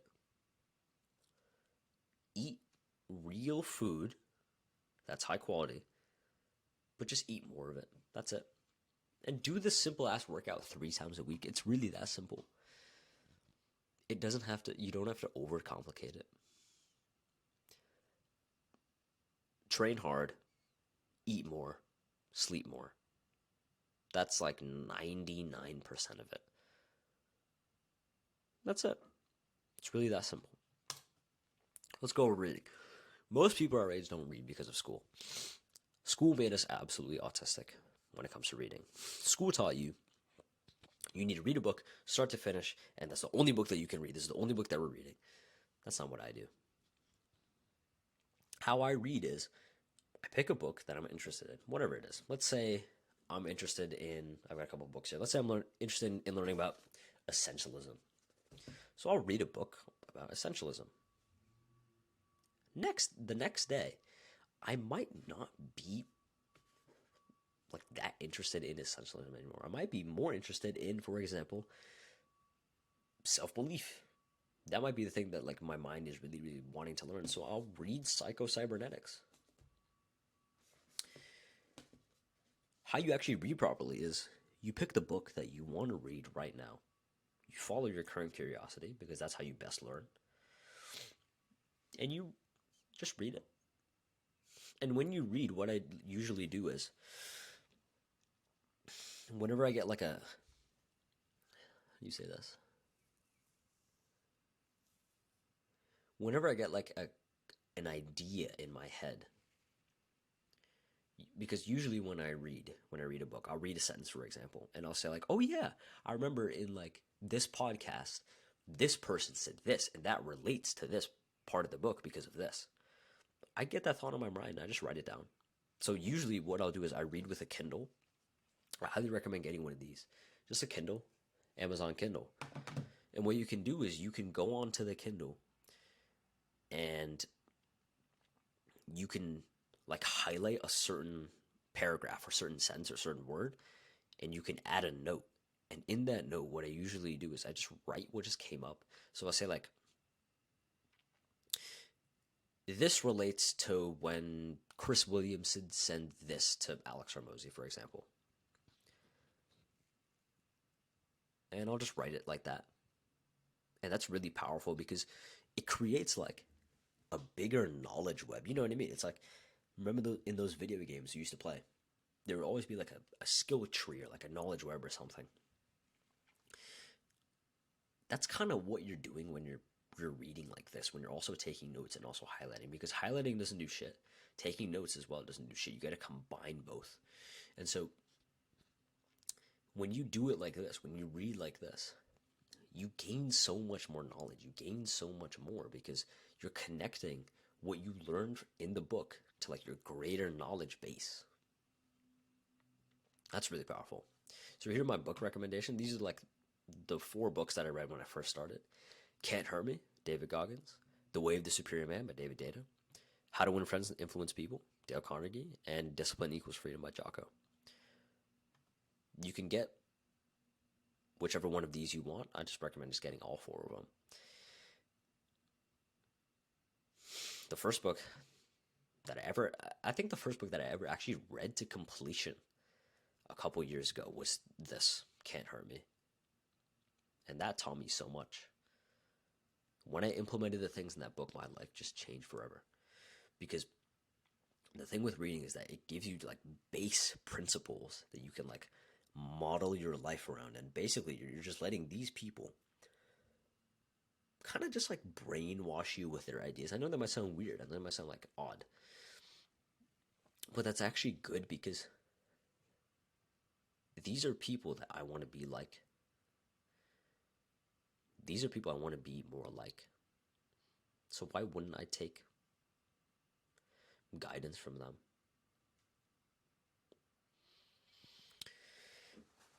Very, very powerful. Very powerful. Let's go over meditation. So I drew this little diagram. I didn't draw it. I just used the little Canva like presets, like these arrows and stuff. This is how meditation works. So you start with presence. You sit down on your bed to meditate, for example. You sit there and you're present for the first couple seconds. Then what happens is your mind starts to wander. So usually when we meditate, our mind is just going to wander. And that's fine. Like most people think that meditation is being 100% present at all times. Being 100% present at all times during meditation, that's like level 10,000. That's like Buddhist monk type stuff. There's levels to this stuff. Like the meditation skill goes up to like level 10,000. Right now, I'm at like level 3, and like you're probably at like level 1. Your mind starts to wander, and god damn, loud ass noise, dude. Your mind starts to wander. You're gonna get irrelevant thoughts. Then what you do is you get the realization of mind wandering. So your mind wanders. You're thinking about high school. You're thinking about the girl that you got a crush on. You're thinking about that homework assignment that you have to do later. You get the realization that you're thinking about that. You say to yourself, like, hang on a minute. I'm thinking about this. I'm thinking about that homework assignment that I got to do when I should really be focusing on my breath. So then you refocus back onto the breath and you get presence again. That's one rep. One rep for the brain, one bicep curl for the brain. You know what I mean? You're strengthening the brain during this. And this also applies to just anything. You can meditate on anything. You can meditate on your goals. You can meditate on failure. You can meditate on death. I know that might seem weird, but it is very powerful. So for example, let's say at some point you're going to think random irrelevant thoughts, right? You're going to be like, oh, I don't want to do this today. I don't want to do that. You're thinking about like say you're horny as fuck. You're thinking about jacking off again. Thinking about some girl, right? Refocus back onto your goals. Refocus back onto the task at hand. That's it. So let's say you're taking a test, for example, and your mind wanders. Because that just happens, right? Your mind wanders. Your mind thinks about like, oh no, like I got this thing to do after. I got this thing to do after. Refocus back onto the test. Refocus back onto the questions at hand. Whenever you get an irrelevant thought, just refocus. Just think about your goals instead. Refocus back onto them. That's how you train your mind to actually like think of the thoughts that you want to think instead of just thinking about these like irrelevant things, these shallow things. This is how you stop overthinking. This is how you stop depression and anxiety. Anxiety is that you're just living in the future. You're thinking about something. You're thinking about failure. You're thinking about, no, if I fail this test, then, I'm going to end up homeless and I'm going to die and stuff like that. That's genuinely what people do. Genuinely, like, I know that what I said might just seem weird. That's genuinely what people do. Your mind's going to wander. That's fine. Just refocus back onto the thing. Refocus back onto the thing that you were doing. That's how you strengthen your brain. It's that simple. Cold shower. So I know like cold shower, like they're kind of like overhyped. I'm not gonna lie. Like these people are like, oh yeah, you gotta wake up at 4 a.m. and go take a cold shower straight away. It's like, yeah, you can do that. I know that might seem cringe. I know that might seem like, oh yeah, he's a Sigma male, bro, whatever the hell that means.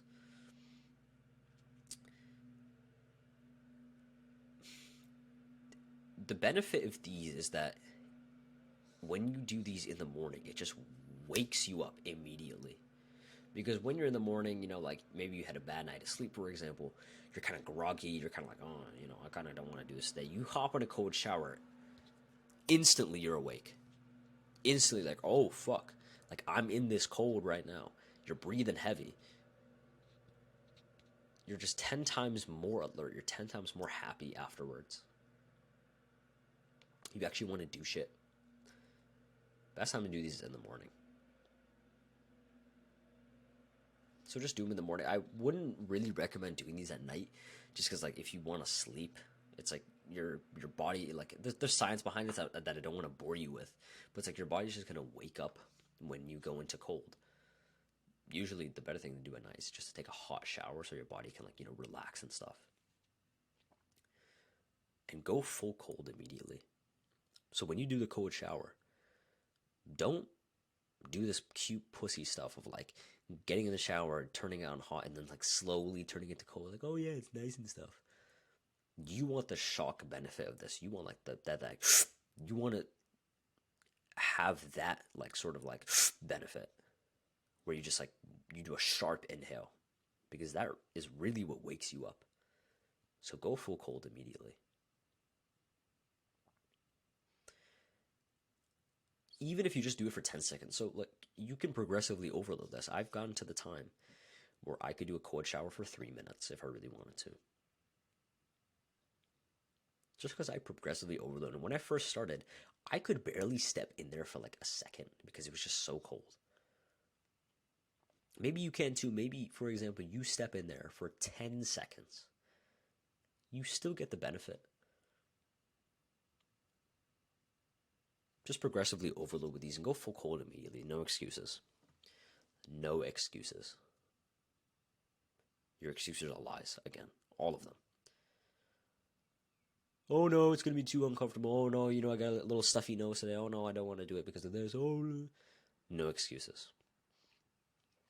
Reason why also we say to do these in the morning is because if you do them after a workout, it like reduces like the muscle gain and whatnot. Like basically after a workout you get inflammation, right? And that inflammation is actually good for you. It makes your muscles grow. So when you take a cold shower, it reduces that inflammation. So it reduces MPS, muscle proteins, and like blah blah blah blah blah. I just yapped. Actually, yeah, plain and simple. Don't do cold showers after a workout because it reduces gains. That's it. Just do them in the morning. That's fine. It won't reduce gains this way, and you'll also get that shock factor benefit that's usually the best in the morning. Let's go over sleep. So our sleep is fucked. That's it. Our sleep is fucked. People our age, they don't get enough sleep. They get I swear, they usually get 4 to 6 hours of sleep, which might sound like, and it might actually sound good. It's like, oh, but 6 hours, not that bad. No, it isn't.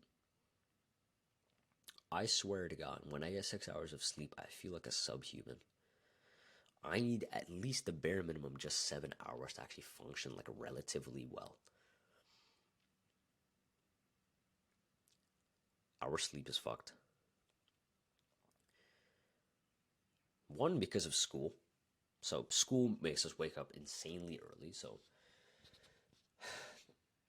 that's something that we have to consider as well. But number two, another big thing, is that our sleep is also inconsistent. What I mean by that is that you wake up at the same time relatively for 5 days, and then the weekend rolls around. What do most people do on a Friday night? They stay up. Most people, they usually stay up. I've done this as well. Stay up on Friday nights because, it's Saturday, tomorrow. But I remember usually when I, would stay up, I would stay up until, 12, 1, 2 a.m. And I would wake up at, 11 a.m., 12 p.m. But usually I go to bed at around 10 p.m. and wake up at around 6, right? When I do that, even when I don't get even when I get good sleep, even when I get 9 hours of sleep, 10 hours of sleep, just because my sleep is just inconsistent, just because it got shifted by a couple hours, I just feel worse. I'm not even gonna lie to you. Even when I don't get enough sleep, even if, let's say, I get 5.5 hours of sleep, but I sleep at the same time every single day, I still feel better. You need consistent sleep. Humans they're not meant to sleep at inconsistent times every single day. They're meant to sleep at the same time every single day. That's what they're built for. That's what we're built for. Stop ignoring it. Sleep is really important. We all sacrifice sleep for work, for this thing, for this thing, for this thing. No. None of that. Never sacrifice it. Don't sacrifice it for work. Don't sacrifice it for food. Don't sacrifice it for anything. Sleep is number one. You have to sleep properly. I know I might sound like your dad or your mom or your parent or something like that, and it might sound annoying. Sleep well. I promise you right now, those nights when I get shit sleep, I don't want to do shit. And yeah, of course you can use discipline and stuff, and you absolutely should. But why not just get good sleep anyway? It's good for your health. It increases testosterone. It's good to get bigger. Most of your muscle is built during sleep, by the way. Sleep is just a net positive. it doesn't detriment your life in any way. Losing sleep is a net negative. Losing sleep makes 100% of your life worse. You need to sleep. Don't overlook this. So your quest: wake up and go to bed at the same time every single day, including weekends. Because again, humans are supposed to sleep and wake up at the same time every single day. No excuses. You might have like a late night, for example. You might go to sleep at like 12 a.m. You should have went to bed at like 10 p.m. You went to sleep at 12 a.m. instead. What I would say then, still keep the same wake up time. I know that might sound weird because you think like, okay, but if I go to bed at 12 a.m., I'll only get 5 hours of sleep. Well, yeah, but the cascading effect that you get, instead of waking up at 6 a.m., you wake up because you went to bed at 12. You wake up at 8 a.m., 9 a.m. The cascading effect of that is way worse. So you might have a late night. You might be hanging out with friends, for example. That's fine. That's good for you, actually. It's good to hang out with friends. It's good to spend time with people. Still keep the same wake up time. It's that simple. Eat the frog / deep work. So if somebody told you that you had to eat a live frog at some point today, when would you eat it? Really think about what I just said. I know what I just said might sound really retarded. If somebody told you that you have to eat a live frog, a living, breathing frog at some point today, when would you eat it? Would you really eat it at dinner time? Probably not, right? Because if you eat it at dinner time, you're thinking about it the whole day. You're stressing about it the whole day. You're thinking, God damn it, I have to eat this live frog. Like all your meals throughout the day are ruined because you're just thinking about this thing. Or, instead of doing that, you could do it first thing in the morning.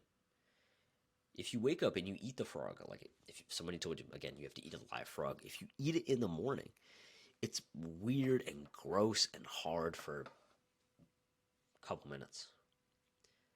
Then what happens? It's over. Then you get to enjoy the rest of the day. You get to enjoy the rest of the food that you have to eat.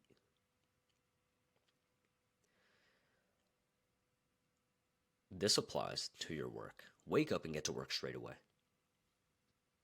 Wake up and eat the frog first thing in the morning. Why? The reason why we eat the frog first thing in the morning is because if we try and eat that frog, do the deep, most important task late at night, number one, it's going to be shit quality. Right? Like the quality is going to be shit.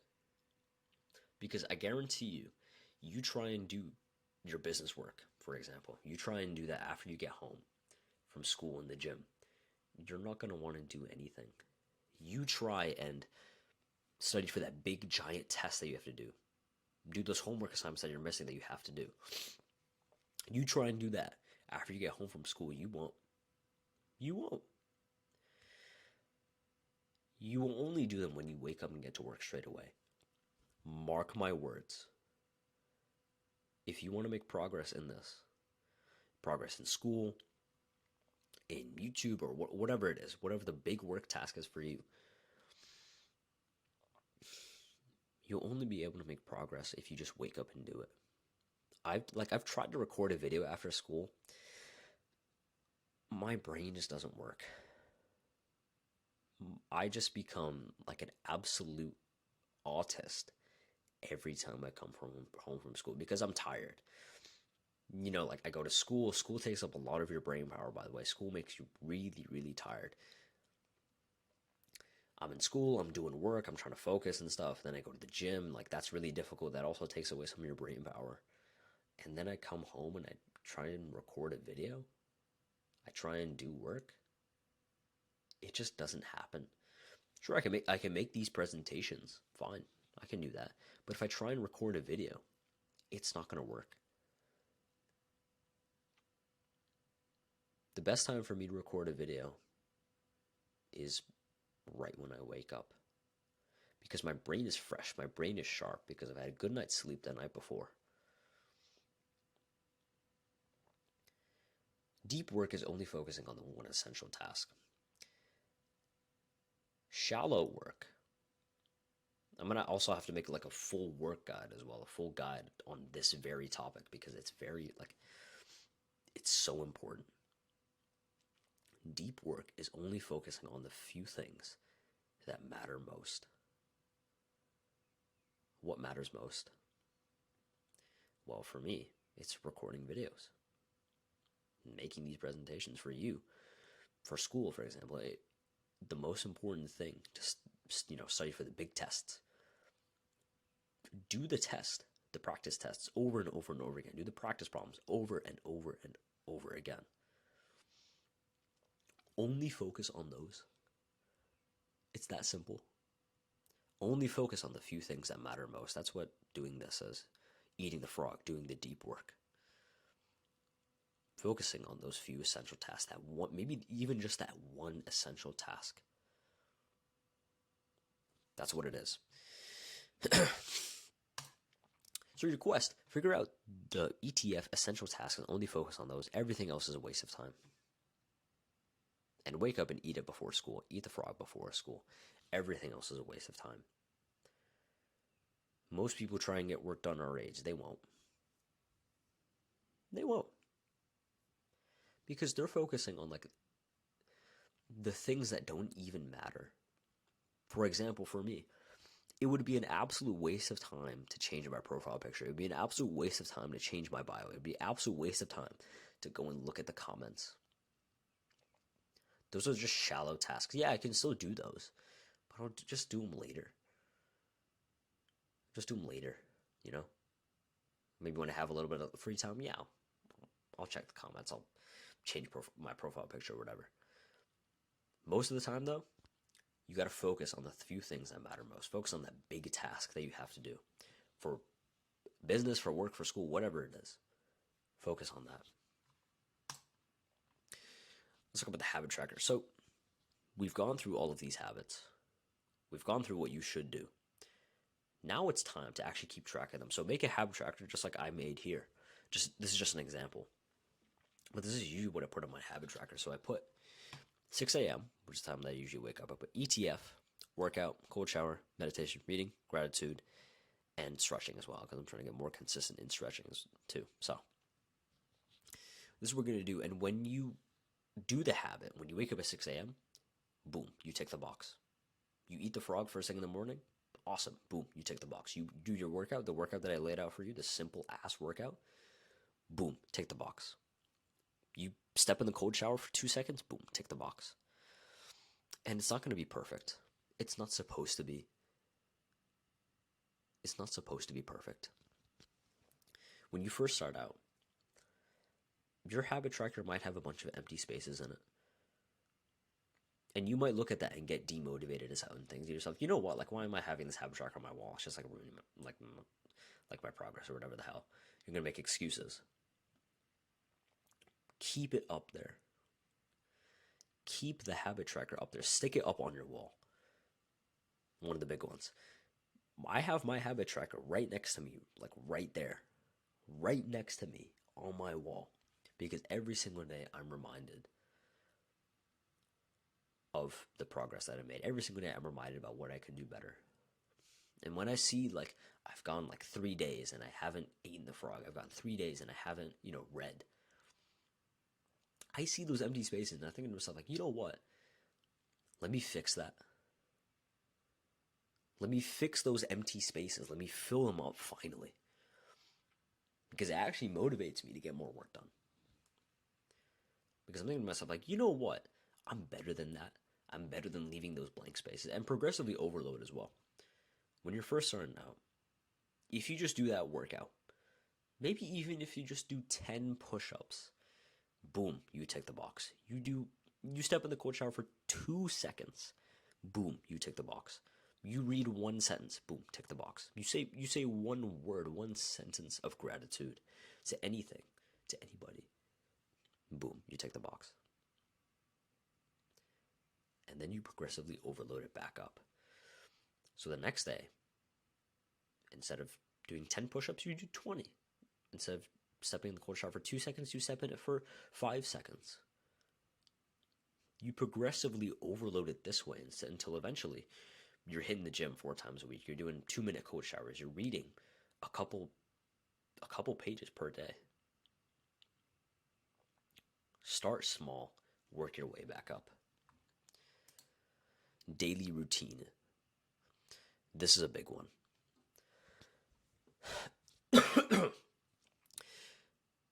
Create your perfect day. That's what I've laid out here. I've just laid out an example for me of my day. This is my perfect day for me. An ideal day consists of all of these things. You should be productive 100% of the day.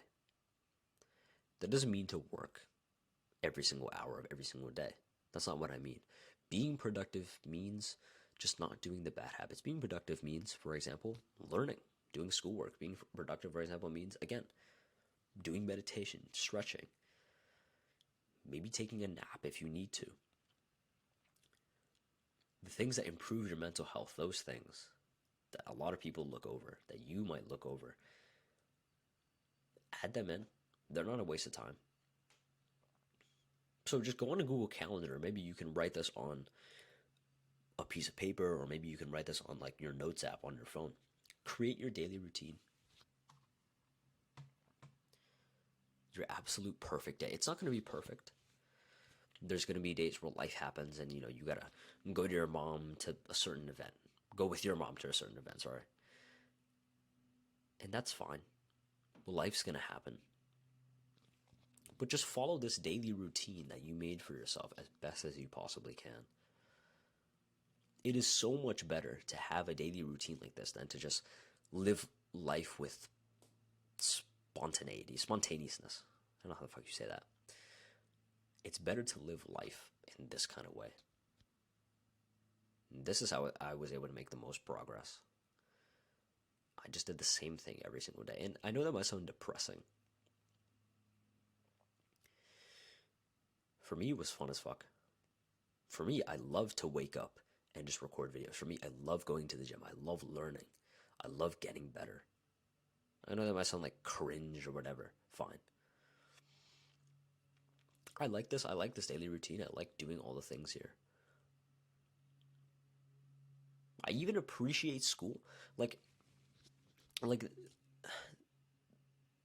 there's like this weird culture like where everybody says like to shit on school and school's bad or whatever. It's like, that's true. A lot of school is just BS. Fine. But hanging out with friends, laughing with other people, hanging out with your teacher if you got good teachers, that's fun as fuck. And like the things in school, it's like, I guess they're nice to learn. It's like when you get past all like the bullshit feminist conditioning, fine. It's like, yeah, I guess it's nice to learn. Am I ever going to use it? Probably not. But it's nice to have. And so I like this daily routine very much. So let's go over traits. So we've covered all the habits that you need to do. We've covered the daily routine. We've covered the habit tracker. Let's go over the traits that you need. There's a lot of traits that you can have. Like, discipline, willpower, humility, presence, gratitude, courage, all that stuff. I think these 3 are really, really like the most important when it comes to a lot of these things. So I'll explain them. Discipline. Discipline is about doing something you don't feel like doing. That's what it is. Motivation is having the desire to do something. So for example, I'm motivated to go to the gym means that I feel like going to the gym. I have the desire to go to the gym. I use discipline to go to the gym means I didn't feel like going to the gym, but I went anyway. Motivation is what you want, but discipline is what you need. I'm telling you right now, you will make no progress if you just rely on your feelings. There's been times where, for example, I didn't want to wake up and record a video. I did it anyway, and it was just fine. There's been times, for example, I didn't want to go to the gym. I didn't want to read. I didn't want to do any of this stuff. There's been days when I just didn't want to do anything. I just want to sit on my ass and just relax and take those like pussy self-care days or whatever. I still woke up. I still did the things that I was supposed to do anyway. How to increase both. So how you increase the discipline is just by doing things that you don't want to do. There's actual science behind this, so I won't bore you behind it, but there's a part of our brain, the AMCC, the anterior mid-cingulate cortex or whatever. This part of the brain gets bigger and stronger, right? Gets bigger when you do things that you don't want to do. I don't know why my camera keeps doing that. That's weird. That part of the brain gets larger and gets more developed when you do things you specifically don't want to. So, for example, if I go to the gym and I feel really, really motivated, yeah, it's hard. Of course it is. It's hard to go to the gym. It's hard to, do the set of bench press and squats and whatnot. It's hard to do that. But if I wanted to do it, my AMCC didn't get better. My anterior mid-cingulate cortex, AMCC didn't get bigger because I didn't want to do it. But maybe the next day I don't feel like going at all. I just have no desire, no motivation at all. I go anyway. I hit that workout. I've just increased my discipline because that's what your AMCC does. And so if you do acts of discipline over and over and over again, you'll get better at it. All you have to do is do things that you don't want to do. How you increase motivation is just purpose. For example, when I wake up and I don't feel like recording a video today, what's going to motivate me more? The material things like money and stuff? Probably. That might, money is important. Or is it the actual purpose and the impact? Is it the fact that maybe there's that one guy who would kill himself if I didn't record? Now all of a sudden it's like, oh fuck, I have to record this video. That's how you increase both. How you increase discipline is by just doing acts of discipline. How you increase motivation is just purpose. The purposeful work section that we covered at the beginning of this video. Willpower is the skill of resisting desires. This is very, very, extremely important. All the bad habits that we went through, how you resist any of them is just willpower. It's so important. You're going to get cravings. You're going to get times where you just want to watch porn. You're going to get times where you want to get back on the game. You're going to get times when you have that desire to eat that Kit Kat bar, for example. And you say no to that. There's a good experiment of this, is that they took some boys, a group of boys. They took one of them out of this group of boys. They brought that boy into a room. They placed a marshmallow in front of him. You've probably heard of this before, maybe. The marshmallow experiment. They took the marshmallow, they threw it in front of him, and they said, okay, you can have this one marshmallow right now, or you can have this other marshmallow, a second marshmallow, 15 minutes from now. The boys who had more willpower, of course, chose the two marshmallows, not the second marshmallow, sorry. The two marshmallows. You get two marshmallows instead of one, but you just have to wait 15 minutes for it. The boys who had more willpower, they chose the two marshmallows instead of the one. What's very interesting is that they actually followed these boys in their lives. And the guys who took those two marshmallows, but they had to wait 15 minutes for it, they ended up being more successful. They ended up making more money. They ended up scoring higher on some tests and whatnot. Willpower is extremely important. You're going to get desires, you're going to get things placed onto you. You have to say no to all of them. You have to say no. Some guys might offer you a vape, for example. Remember, there was one time I was in school. I was in the bathroom. I was taking a piss. Afterwards, washing my hands and stuff. And this guy came up to me, and he was like, "Yo, bro, you want to hit this vape, bro?" And he showed me this like little like pen thing. It's like blueberry ice on it or some other bullshit. Of course, I said no.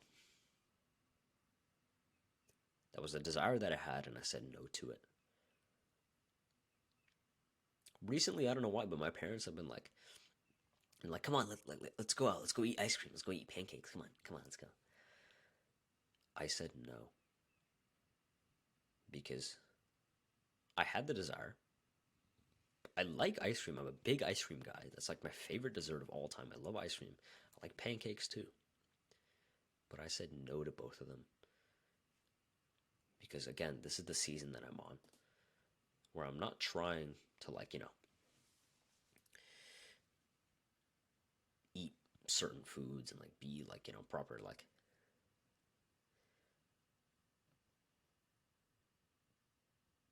I'm just trying to work. That's it. That's the season that I'm on right now. You see the shaved head. You see that I buzzed my hair like a few weeks ago. This is the season that I'm on. The season of no, where I say no to a lot of things.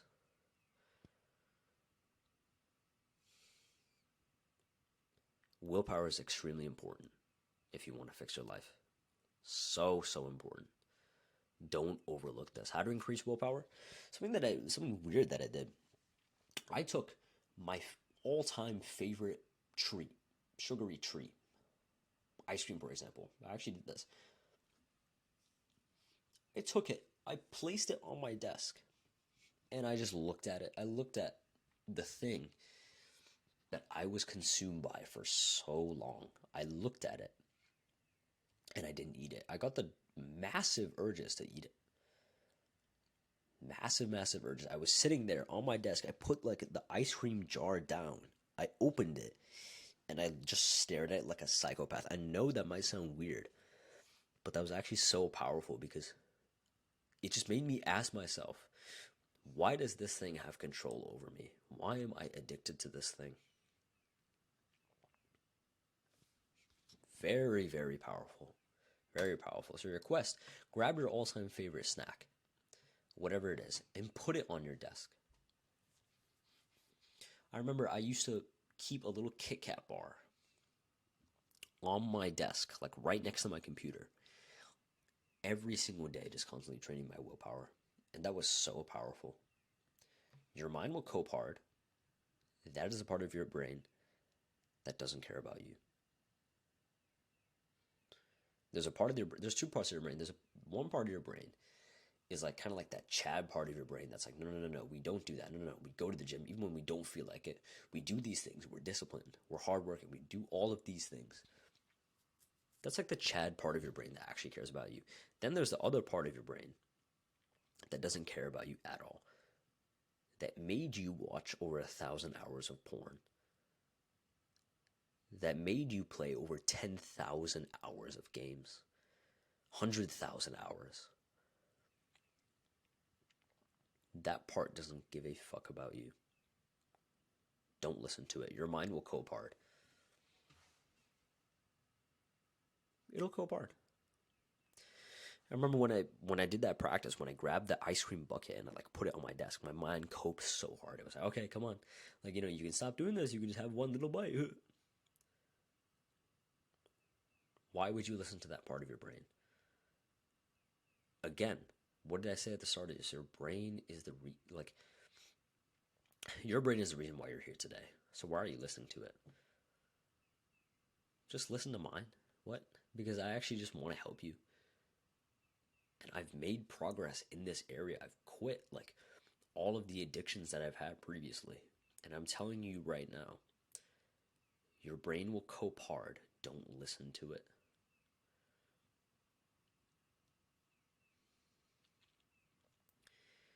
That's how you level up your willpower. It's just by doing this. And like, there's people that say like, oh, no, actually, willpower is a limited resource and it drains and stuff. Yeah, willpower is a limited resource. Fine, it drains. Fine. That's the point. It's just like going to the gym. You go to the gym. It's like saying, but if I go to the gym, my muscles will be sore afterwards. That's the point, dude. You go to the gym, you train your muscles super, super hard. They get sore the next day, fine, but they've gotten stronger. They've gotten bigger. It's the same thing with your willpower. So when you do this practice, your willpower is going to drain at the end of the day, fine. But when you sleep, suddenly you just gain like 10 XP in this willpower skill. You've increased that willpower muscle. It's that simple. Humility. Humility is about having a student mindset and realizing that we're not special. So humility is, it might sound like a bad word. It might seem like humiliation, for example. We don't want to be humiliated, fine. But humility is very, very important. Humility is about just consistently learning every single day. Yeah, I need it. I need to fix that down. You can still kind of see it, but it's like, yeah, there we go. Humility is about having a student mindset every single day. It's about learning and learning and learning and constantly learning. Right now, as soon as I said those words, learning and education, immediately you think of school. School's not learning. School is just force feeding stuff down your throat, and then you throw it back up on a test, and then you just forget about it.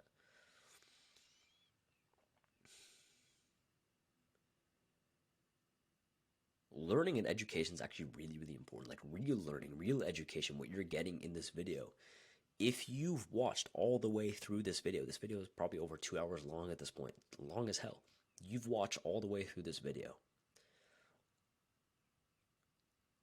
You actually want to learn. Humility is about having a student mindset, realizing that we're not special. None of us are.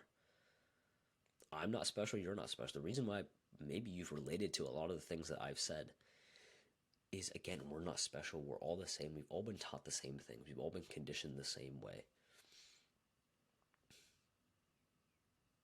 You got to realize that. You got to say, okay, fine. Let me learn. Let me get better. Let me improve. That's very important. Constant improvement. I never stop learning. I always have a bunch of books on my desk. I always have my Kindle next to me. I'm always listening to podcasts. I'm always researching. I don't want to stop learning. That's how you get better. Fun. So most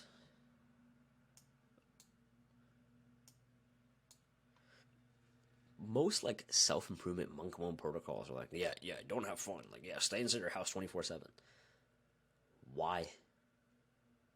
Going outside, experiencing life, appreciating life, that's part of self-improvement. Of course it is. It should be part of fixing your life, because when you're trying to fix your life, chances are you probably don't go outside. I'm going to be completely honest with you, because this is what I did. When I wanted to fix my life, or at least before, I never went outside, like, ever.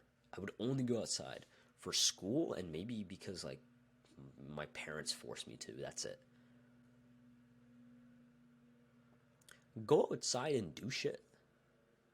So, it can be as simple as, for example, going for a walk with your mother. When was the last time you walked up to your mom and said, hey, Mom, let's go for a walk? When was the last time you did that? I guarantee you, your mental health will improve 10x. You will 10x your mental health by just doing that. Fun doesn't have to be degenerate, so, like, you can still have fun. Like, this is a picture of me rock climbing with some of my friends. You know, you can see, like, that's me there. It can still be fun, and it doesn't have to be degenerate. Like this, like, that rock face looks sick. It was fun as fuck.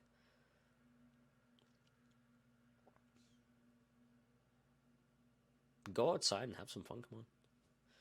Request for this. Do something that you find fun, maybe with your new friends that you meet a couple times a week. Don't be autistic about this. Maybe like every weekend, for example, you and your friends, you go on a hike, you go on a camping trip overnight. That's fun as fuck. Maybe again, you take your friends to a gym session and you're all sweating, you're all training hard. You actually like lead this workout group. That's fun as fuck. Go outside and just do something fun. Even if it's just simple as just taking your mom for a walk. I know that might seem boring, but it's actually really fun. I don't know about you, but my mom's quite funny. So we laugh a lot.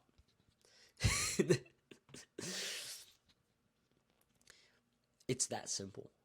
Even simple things like that, just taking your mom out for a walk, making jokes, laughing with her, that will improve you way more than just sitting inside your room like an autist.